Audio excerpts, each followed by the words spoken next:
जय हिंद एवरीवन। तो finally ITBP assistant commandant telecommunication का नोटिफिकेशन आउट हो चुका है। इस वीडियो में हम देखेंगे वैकेंसीज़, एजुकेशन क्वालिफ़िकेशन के बारे में, एज लिमिट क्या है, फिजिकल स्टैंडर्ड्स क्या रहेंगे, सिलेक्शन प्रोसेस क्या होगा, पीईटी और पीएसटी के बारे में, एग्ज़ाम पेपर 1 और पेपर 2, फिर हम सिलेबस के बारे में देखेंगे। चलिए स्टार्ट करते हैं। सबसे पहले हम देखेंगे नंबर ऑफ़ वैकेंसीज़। जो हमारी टोटल वैकेंसीज़ हैं वो है 48। जनरल के लिए हमारी 21, एससी के लिए 7, एसटी के लिए 3, ओबीसी के लिए 13 और ईडब्ल्यूएस के लिए 4। नेक्स्ट हम देखेंगे एलिजिबिलिटी कंडीशन। सबसे पहले जो एज होनी चाहिए वो 30 साल से ज़्यादा नहीं होनी चाहिए। उसके बाद हम देखेंगे एजुकेशन क्वालिफ़िकेशन। आपके पास बैचलर्स डिग्री होनी चाहिए टेलीकम्युनिकेशन इंजीनियरिंग में, या फिर इलेक्ट्रॉनिक्स एंड कम्युनिकेशन में, या फिर इलेक्ट्रॉनिक्स एंड इंस्ट्रूमेंटेशन में, या फिर इंजीनियरिंग की डिग्री होनी चाहिए, तो आप एलिजिबल होंगे। तो ये थी हमारी एजुकेशन क्वालिफ़िकेशन। अब हम देखेंगे एज कितनी होनी चाहिए आपकी। तो एज जो होनी चाहिए वो होनी चाहिए 20 फरवरी 1995 से ऊपर और 19 फरवरी 2007 से नीचे। इसके बीच में आपकी एज होनी चाहिए कितनी, 20 फरवरी 1995 से ज़्यादा और 19 फरवरी 2007 से नीचे।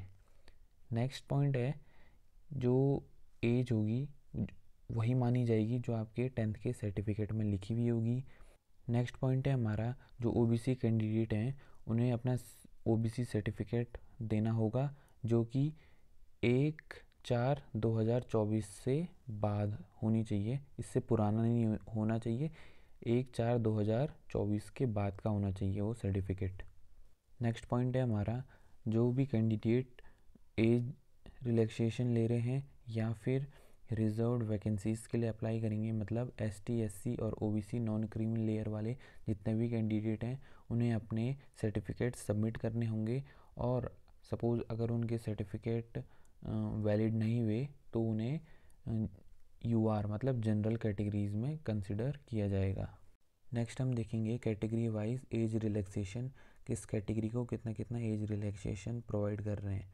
सबसे पहले एससी के लिए 5 इयर्स, एसटी के लिए भी 5 years, OBC non creamy layer के लिए 3 इयर्स तक का, एक्स सर्विस मैन जो कि अनरिजर्व्ड और जनरल होंगे उनके लिए 3 इयर्स का, एक्स सर्विस मैन एससी के लिए 8 इयर्स तक का, एक्स सर्विस मैन एसटी के लिए भी 8 इयर्स का, एक्स सर्विस मैन ओबीसी के लिए 6 इयर्स का। उसके बाद जो भी गवर्नमेंट सर्विस होंगे सेंट्रल गवर्नमेंट में उनके लिए भी 5 इयर्स तक का, और चिल्ड्रंस या फिर जो भी विक्टिम थे 1984 राइट्स के या फिर 2002 गुजरात राइट्स के, उनके लिए भी एज रिलैक्सेशन है, आप देख सकते हो। नेक्स्ट हम देखेंगे फिज़िकल स्टैंडर्ड्स।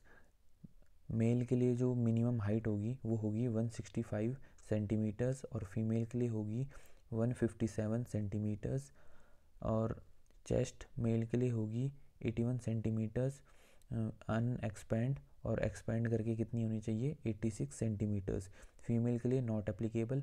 वेट मेल और फीमेल दोनों के लिए जो होगा वो मेडिकल स्टैंडर्ड्स के अकॉर्डिंग होगा। नेक्स्ट हम देखेंगे मेडिकल स्टैंडर्ड्स मेल और फीमेल दोनों के लिए। सबसे पहले है आई साइट्स विद और विदाउट ग्लासेस, नंबर्स दे रखे हैं, एक बार देख लेना। उसके बाद है कि नॉकनीज नहीं होना चाहिए, फ्लैट फुट नहीं होना चाहिए, वेरिगोस वेंस नहीं होनी चाहिए, स्क्विंट नहीं होना चाहिए आइज़ में, और कलर ब्लाइंडनेस नहीं होनी चाहिए। तो ये सारे मेडिकल स्टैंडर्ड्स दे रखे हैं, एक बार देख लेना।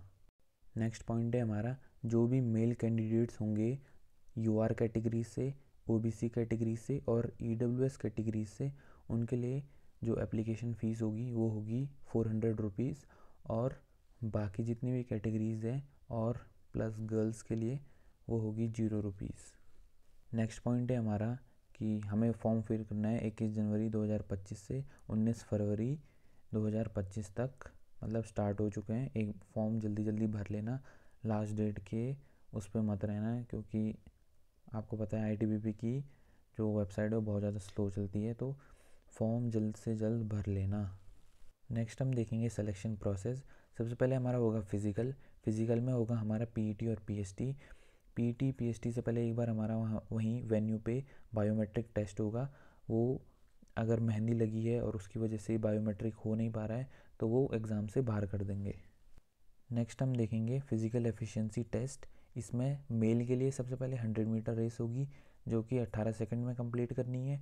उसके बाद 800 मीटर रेस होगी जो कि 4 मिनट में कंप्लीट करनी है। उसके बाद लॉन्ग जंप होगी, 11 फीट लॉन्ग जंप मारनी है, 3 चांस मिलेंगे। उसके बाद शॉट पुट फेंकना है, 4 किलो 26 ग्राम का 14 फीट फेंकना है शॉट पुट। वहीं फीमेल के लिए 100 मीटर रेस होगी 20 सेकंड में। उसके बाद 800 मीटर्स होगी जो कि कंप्लीट करनी है 5 मिनट में। उसके बाद लॉन्ग जंप होगी जो कि 9 फीट मारनी है, 3 चांस मिलेंगे और शॉट पुट नहीं फेंकना है।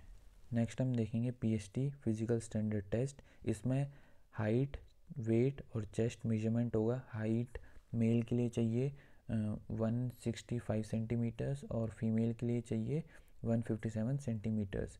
वहीं वेट वही है, हाइट के अकॉर्डिंग होना चाहिए वेट। और उसके बाद है चेस्ट मेल के लिए बिना एक्सपेंड किए होनी चाहिए 81 सेंटीमीटर्स और एक्सपेंड करके 85 सेंटीमीटर्स। और जो ये वाला राउंड है PST जो है ये एलिमिनेशन वाला राउंड है। अगर यहाँ पे कोई PST कोई क्वालिफाई नहीं कर पाएगा तो उसको बाहर निकाल देंगे। नेक्स्ट पॉइंट है हमारा कि अगर कोई भी कैंडिडेट अंडरवेट है या फिर ओवरवेट है तो फिर भी उसे नेक्स्ट स्टेज में भेज देंगे, मतलब रिटर्न एग्ज़ाम के लिए भेज देंगे। लेकिन जब डिटेल्ड मेडिकल एग्जामिनेशन होगा रिटर्न के बाद, उस टाइम पे अगर कोई भी अंडरवेट या फिर ओवरवेट होगा तब उस टाइम पे उसे निकाल देंगे। नेक्स्ट है जो भी कैंडिडेट PST क्वालिफाई कर लेंगे वो रिटर्न एग्जामिनेशन देने जाएंगे। रिटर्न में हमारे 2 पेपर होंगे, पेपर 1 और पेपर 2, दोनों के दोनों CBT बेस्ड पेपर होंगे। अब हम देखेंगे एग्ज़ाम पैटर्न। हमारे 2 पेपर होंगे। पहला है पेपर 1। पेपर 1 होगा हमारा ऑब्जेक्टिव बेस्ड, 2 घंटे मिलेंगे। इसमें आएंगे हमारे इंग्लिश आएगी 20 नंबर की, 20 क्वेश्चन। उसके बाद जनरल स्टडीज़ एंड एप्टीट्यूड आएंगे 50 नंबर के, 50 क्वेश्चन। उसके बाद रीजनिंग एबिलिटी आएगी 30 क्वेश्चन, 30 नंबर के।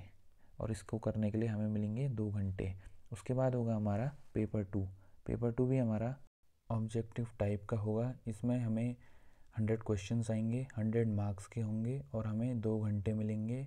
और जो जो सब्जेक्ट्स आएंगे वो है basic electronics engineering, basic electrical engineering, material science, electronic measurement and instrumentation.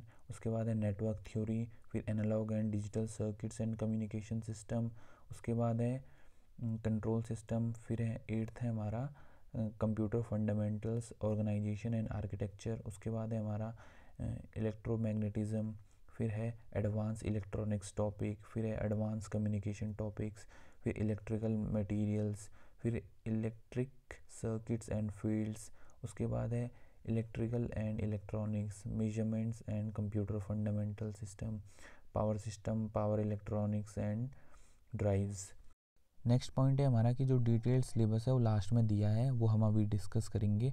उससे पहले यहाँ पे एक नोट लिखा है कि जो मिनिमम क्वालिफाइंग मार्क्स होंगे रिटर्न एग्ज़ाम में वो कितने होने चाहिए, 50%, वो भी सेपरेटली। मतलब पेपर 1 में भी 50% मार्क्स लाने हैं और पेपर 2 में भी 50% मार्क्स लाने हैं। किसको लाने हैं? जनरल को, OBC और एक्स सर्विस मैन को और EWS को। और जो SC और STs हैं उन्हें कितने लाने हैं? 45% मार्क्स लाने हैं। नेक्स्ट पॉइंट है हमारा कि candidate should note that there will be penalty negative marking for wrong answer. मतलब अगर आप गलत आंसर करोगे तो नेगेटिव मार्किंग होगी। मतलब नेगेटिव मार्किंग है, कितनी होगी वो नहीं लिखा हुआ है, वो बाद में शायद पता चल जाएगा, जिस दिन एग्ज़ाम देने जाओगे उस दिन पता चल जाएगा, लेकिन नेगेटिव मार्किंग है। नेक्स्ट है जो जिसका भी रिटर्न क्लियर हो जाएगा उसके बाद डॉक्यूमेंटेशन होगा, फिर उसके बाद मेडिकल होगा, मेडिकल के बाद फिर हमारा इंटरव्यू होगा। इंटरव्यू हमारा 50 मार्क्स का होगा। और जिसके पास कोई भी ऐसी एक्स्ट्रा करिकुलर एक्टिविटीज़ होगी लाइक स्पोर्ट्स या फोटोग्राफी, म्यूज़िक, या फिर किसी के पास NCC होगा तो उन्हें इंटरव्यू में थोड़ा सा कंसिडरेशन किया जाएगा, मतलब थोड़ा सा प्रिविलेज मिलेगा इंटरव्यू में। लास्ट में ITBP ने डिटेल्ड सिलेबस भी प्रोवाइड करवाया है टॉपिक वाइज, एक बार देख सकते हो। बाकी कोई भी डाउट हो पूछ सकते हो।